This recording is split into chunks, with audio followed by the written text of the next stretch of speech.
Thank you for joining us for another episode of That Solo Life, the podcast for PR pros and marketers who work for themselves. I am Michelle Kane of Voice Matters, and I am here as ever with my wonderful co-host Karen Swim of Solo PR Pro. And today we are so excited. We're always excited when we have guests. Sorry, we just can't help ourselves. We're here with our fellow solo, Jennifer Donovan, because our topic today is Nomad, no problem, taking your business on the road. I love it. I love it. Yeah. So for our fellow solos, but for those of you who don't know, Jennifer Donovan is the founder of Nova Communications, and she consults with companies on their social media and communications programs. Her experience with both PR and social media spans more than 25 years working in-house at communications agencies and with companies directly.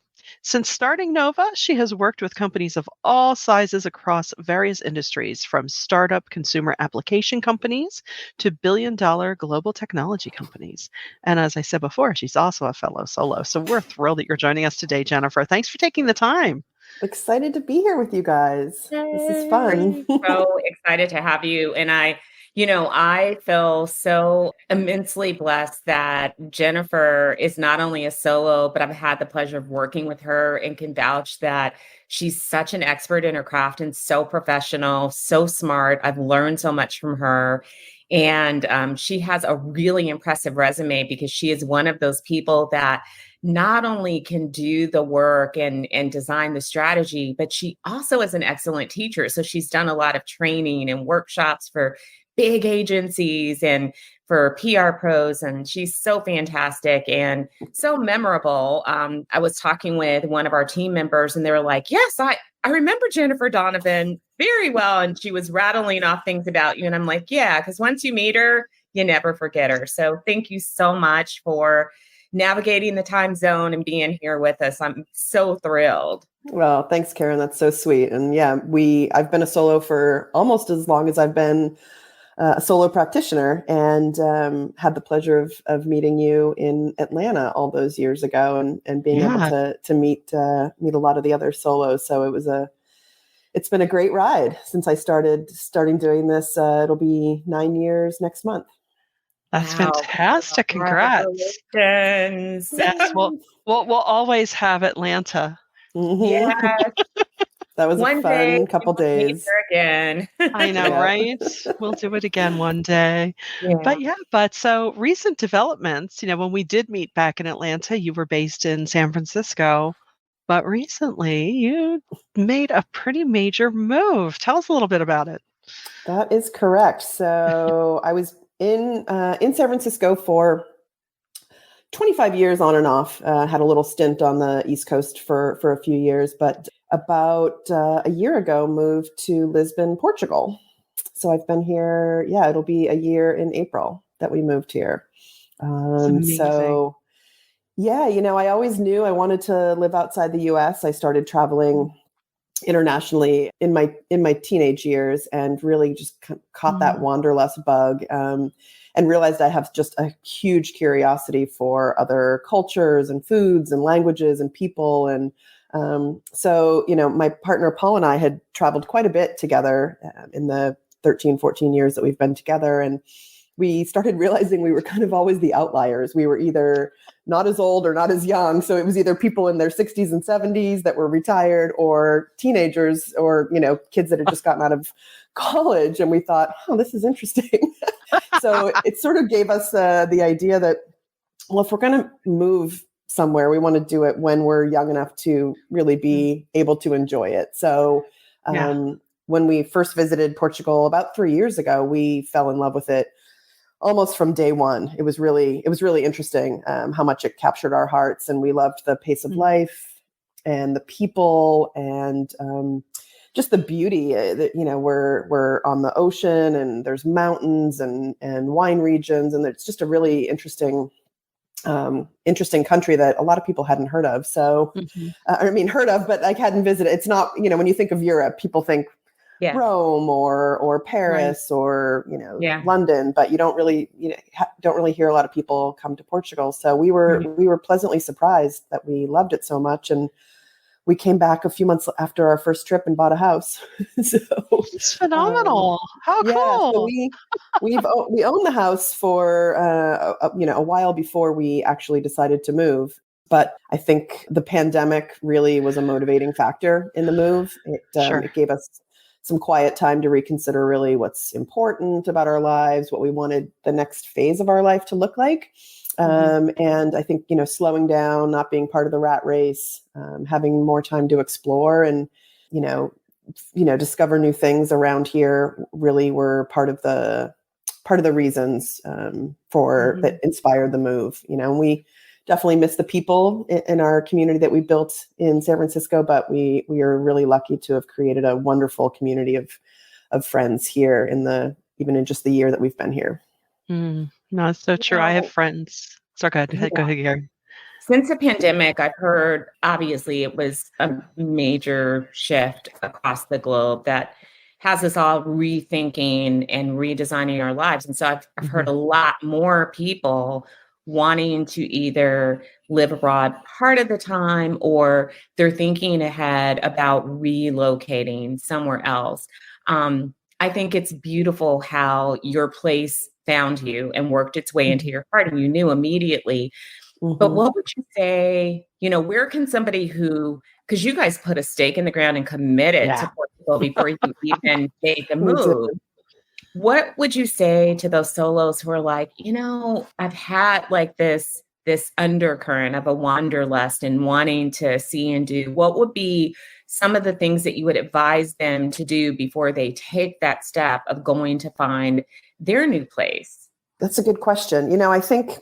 I think there's a lot of factors that came into play, and what really made it feel like home to us. And from the get-go was, I think we looked at it from a sort of, I guess, what we wanted our lifestyle to be, and how we wanted to feel. And I think, as much as I love San Francisco, the cost of living was really, really high, and the level of safety was getting lower and lower every day. So I think we looked at it from a safety perspective. We looked at it in terms of, political, leaning and acceptance of others, and the diversity of the place.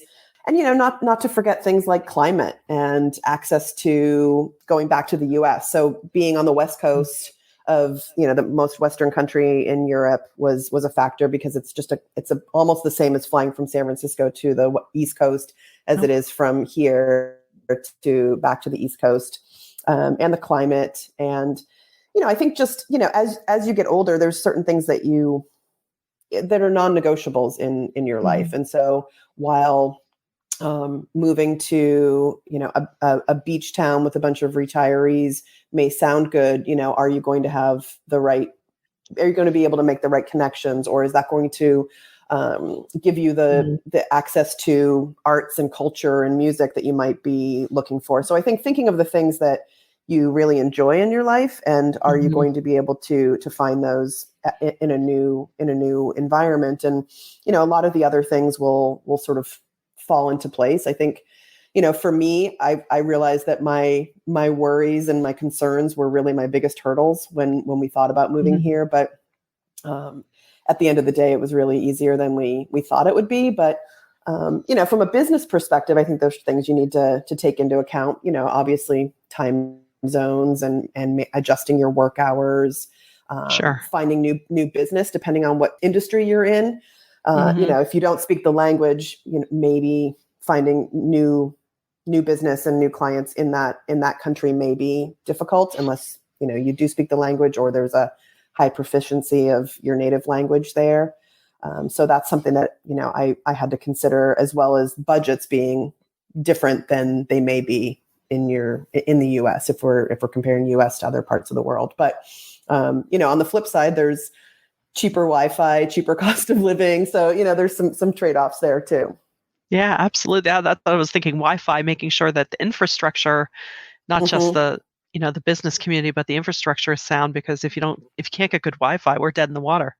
Right. And what was surprising is we realized our Wi-Fi here was 4 to 5 times stronger than it was in Silicon Valley, which Of go figure. course. Yeah. Of course.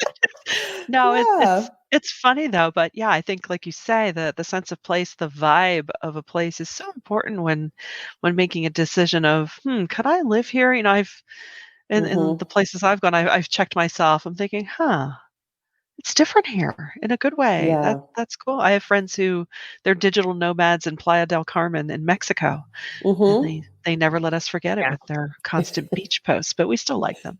Sure. Yeah, I think, all those things, and just realizing that, not everything is going to be the same. And that's really part of the adventure. And if that's what you're going into these decisions with, I think you're going to have a hard time once the reality of being in a new place sets in, because there are things that are different, cultures are different, or, bureaucracy and just getting things done is different, especially when you're not proficient in a language. So there's a lot to Right. think about, but I think if you go into it with the right frame of mind, you'll be Yeah, better yeah. off. One of those people that is not trying to replicate your same experience, but you're really opening yourself up to embracing something different, and you're okay Hmm. with that. You can Yeah. adapt and learn. If you're rigid, it's probably not the best move for you. Right, Right. right. And when Yeah. you talk about like the bureaucracy and some of the things, the nuts and bolts, like, if one of our listeners is thinking of this, what are the things that maybe we might overlook, or, as far as visas, or, how Health to even insurance health and insurance, right? How to even be able yeah, to get work to Yeah. So I think legally. one of the things that's different now, as opposed to maybe when somebody did this even 15 years ago, is the accessibility of information on the internet Mhm. and Facebook communities that offer a lot of information. So there's a few expat communities that we were part of on Facebook and other communities online that really gave us a lot of tips and Mhm. skills and connections and opportunities to ask questions. So we found the visa process was actually pretty easy. You had to not be a criminal and have enough money in the bank to meet the requirements. And I think you'd be surprised some of Yeah, the countries. I think there are a few countries that require you to have quite a bit of money because they don't want you to really, take advantage of their social services and things like that. But sure. for Portugal, it was just the equivalent of a year's salary. And unfortunately, the yearly salary here, the average yearly salary is between like $7,000 and $8,000. So essentially, that's all we needed to have in the bank to show that Wow. we could do that. Our overall, I mean, again, I came from San Francisco, so pretty high cost of living, but ours went Yeah, down by about 75% when we moved here. that's incredible. So healthcare for both me and my partner is, I think, $85 a month for the two of Gonna make us. us cry, aren't you? Gonna make us cry. You're gonna make us cry right yeah, now. yeah. So compared to Yeah. 800 in the US, it's Right? quite a dip. But Right? I think, there's a lot of resources out there for somebody that's looking at this. And whether it's a Facebook community or TV shows or Right. books, or there's a lot of opportunities to really figure it out. And we do have a handful of friends that actually moved here to Portugal sight unseen, and I don't know if I would do that. I Yeah. think there's Right?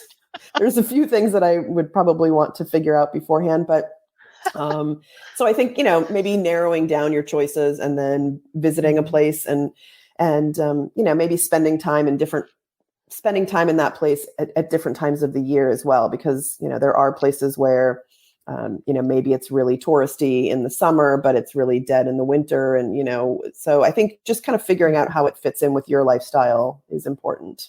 Right, right. And as solos, we can do test runs. I know, we both know Lisa Gerber. She did that a couple of years ago. I remember living vicariously through her Instagram all summer when she spent a Mm, good chunk of time in France. yeah. Um, and that's the beauty of being a solo. We do to a certain degree have that ability to just pull up roots because Yeah, we just absolutely. need Wi-Fi and our dream. Right. Yeah. Yeah, and I think for one other thing that we've done here that we couldn't do in the U.S. because we were renters is, now that we own this place, we were part of this service called homeexchange.com, and so we Mhm. can share switch houses with people. And so I think for anybody that actually does own their own home in the U.S. could could do a trial run using a service like that. It's really cheap to join, and you could, Cool. go spend a few weeks in a place. And, when you take out the cost of accommodations when traveling, it really cuts down the cost, the overall cost quite a bit. Mm-hmm. That's a great tip. Yeah. So now that you've been there for a little bit, Yeah. what has there been anything that like surprised you? Like, oh, I didn't even think of this when, we were planning this whole thing as much, you bought a house. Was there anything that sort of took you by surprise? I would say probably two things. I think one of my biggest concerns was making friends and creating a community, just being a solo. So I didn't have an office to go into to meet people, not having kids. So I didn't have this instant community through my child's school or activities and things like that. So I think I was really surprised at the ability to create a community here. Everybody that we've met is really looking for a new experience as well. And so I feel like we have this common connection. So that's been really great. I think it's kind of silly and doesn't have anything to do with work, but the cheap airfare has been an incredible surprise. So, I mean, we've been to, I think, 5 other countries since we've moved here. Right. And the airfare, we're going to Italy next week, and we have a one-way ticket to Venice, and that was $21 from Lisbon. So when you look at the cheap airfare and this home exchange, it's kind of nice to be able to go explore other parts of Europe incredible. Yeah. That's so I think, incredible. those were really the big surprises. I mean, I think it just gets to when you think about it at its core, really, people are all the same, at the core, right? I mean, so even though it's a different country and a different language and a different culture, there really weren't huge surprises. So that's been really nice to realize. That's terrific. So let me ask a question that solos may be thinking. We know that the digital nomad trend, going and working and living in different places is also really hot, and it continues to grow. And there may be solos out there that are like, I just want to spend some time traveling. What are your, from your personal experience, when you're keeping your US customers, whether you are moving permanently or you just want to spend some time traveling abroad and keeping your business going, how do you do that? What are the things that you need to have, like a checklist of things like, I need to keep my US client base, I need to keep business moving, but I want to travel and experience life. What should they keep in mind? I think my best practices have really remained the same. I was lucky to have this business for 8 years and 15 years of experience in PR before that. So I think, my best practices and how I run my business has remained essentially the same. But I think the biggest thing is managing client expectations, because while the pandemic helped with remote work, I think the idea of you being in a different time zone, quote unquote, feels like you're further away and feels a little bit off to clients. Yeah. So I think, if you have clients that are expecting you to be in their office weekly or monthly, may not be the best fit or the best time for you to make a move. But if you have clients that are a little bit more flexible, I think it could work. I think, managing client expectations, I definitely had to shift my work hours. So I have clients on the West Coast of the US and the East Coast of the US. So I'm either 8 or 5 hours difference.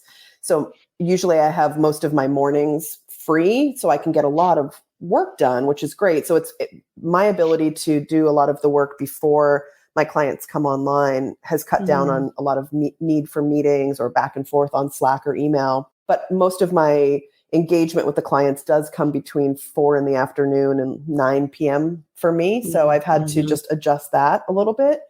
And I think the other thing that I've really been mindful of is keeping up on networking, because, you don't want to let yourself be out of sight, out of mind. And sometimes when you tell people you're moving, they're like, oh, she's over in Europe. So you have to find some of those ways to remind people that you're you're still a good connection. You're still a good potential partner. You're still somebody that they can refer business to, and vice versa. So I've really kept up on a lot of the online communities that I'm part of, and old clients. And when I see opportunities, referring business to my connections back in the U.S. so they kind of keep thinking of me, and I'm not sort of out too far away. So. And I'm lucky. I have two great consultants on my team. They're in Canada, but on US, they cover the Pacific time zone and East Coast time zone. So they really help me support clients when either I'm sleeping or in an emergency.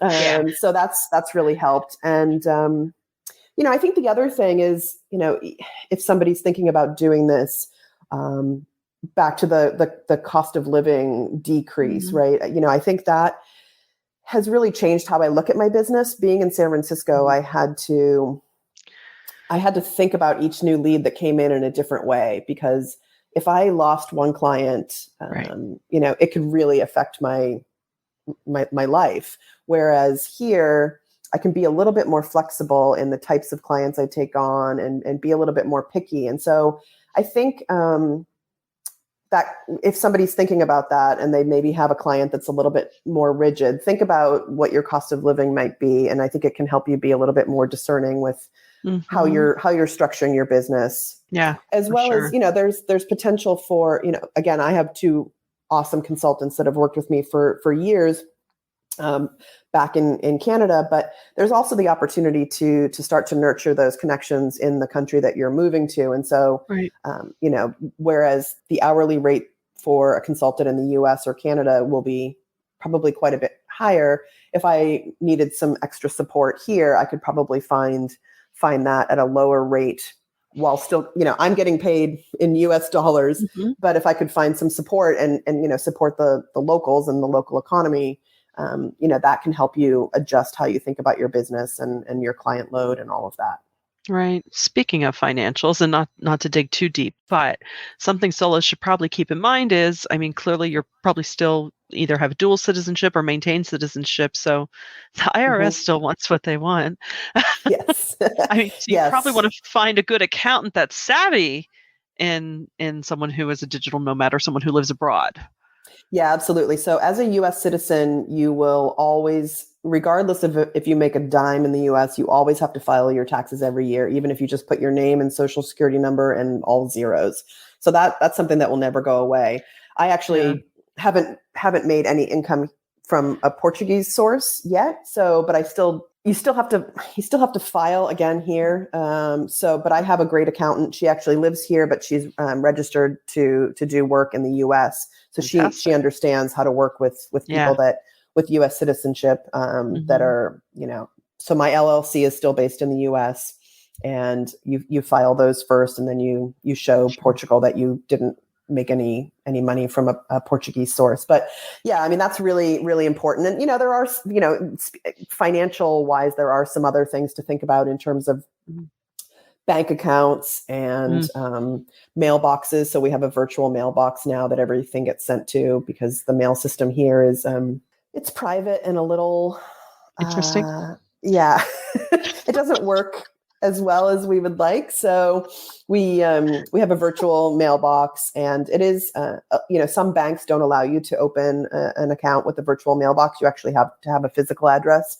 So, there are some things from like a running your business and, banking and like how you get paid and how you pay your consultants. So thinking of those things, I think that's a few, but nothing that's unmanageable or unreasonable as a hurdle for sure.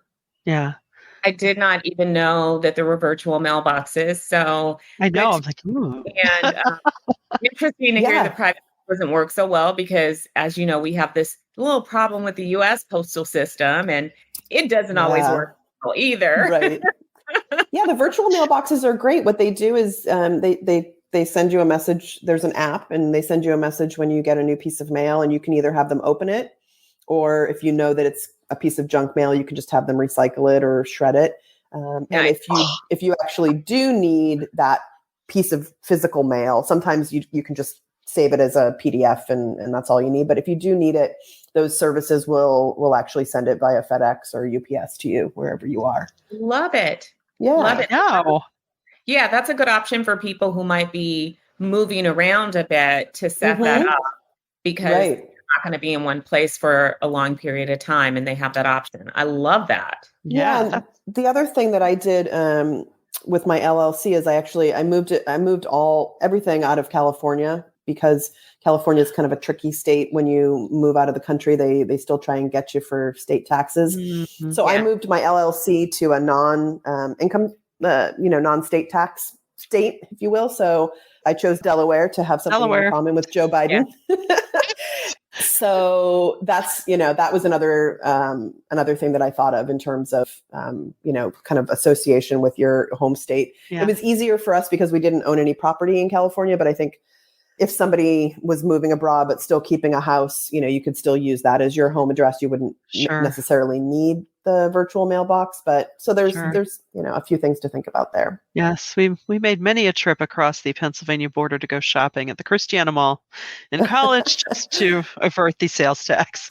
Yep, I did the same growing up in Massachusetts, going over to New Hampshire. buying a major appliance. Let's look in Delaware. Yep, exactly. Yeah. That's really nice. These are some really good tips. Yeah. And I'm so jealous. You and I had the opportunity to talk recently, and you were sharing some of the places that you've been. And I'm so jealous about the airfares, because there's not one single place in the US you could go for 21. No, absolutely not. Especially a 2.5 hour flight. Drive across town with the price of gas for $21. Yeah. So I'm super jealous. Gas is expensive here for sure as well, but it's about $7-8 a gallon. Yeah, it's always been pretty expensive in Europe, I think, right? It has, yeah. I can drive 2 hours and pay maybe $16 toll on the Verrazano, so yay me. Yeah. But we're lucky to be able to explore for low cost. It's cheaper than probably taking a train from San Francisco to Sacramento for us flying to Italy. So true. Yeah. I have friends. I have British friends. Every year we're renting a villa in Tuscany, and it sounds so exotic. And I think, it's probably costing them less than if I would get a hotel at the Jersey Shore for a week, which is really depressing. So I don't dwell on it. Yep. I'm not bitter. It's fine. It's all fine. Yeah, one day, Michelle. I know, right? They're like, you need to come over. I'm like, it's cheaper for you people to come see me, but whatever. I love it. Well, Jennifer, this has been so fun, and I hope that our listeners, their wheels are turning about the places that they can at least explore. Even if you don't want to move somewhere else permanently, I hope that Jennifer has inspired you that you really can do your business from anywhere. There's workarounds, and she's so relaxed. When we rebroadcast this live stream, I encourage you to look at her and look at yourself in the mirror and think, this could be me. Oh, thanks, guys. That's sweet. Yeah. It was wonderful catching up with you. And, honestly, if I can be a resource or a sounding board for anybody, contact me on the Solo PR, or, feel free to include my contact information when you guys post this. I would love to help anybody out, answer any questions. Yeah. If you want to check Jennifer out, you can check her out at nova-comms.com. That's comms with 2 M's, or seek her out on LinkedIn. And gosh, it's just been so great to reconnect with you today. And we thank you for sharing all this wonderful information. And oh my gosh, we'll be thinking of you by the ocean as we go about our day today. And if you're listening here on the podcast, just imagine you're breathing in some salt air as you make your living. And with that, we thank you all for joining us. And until next time, this has been That Solo Life.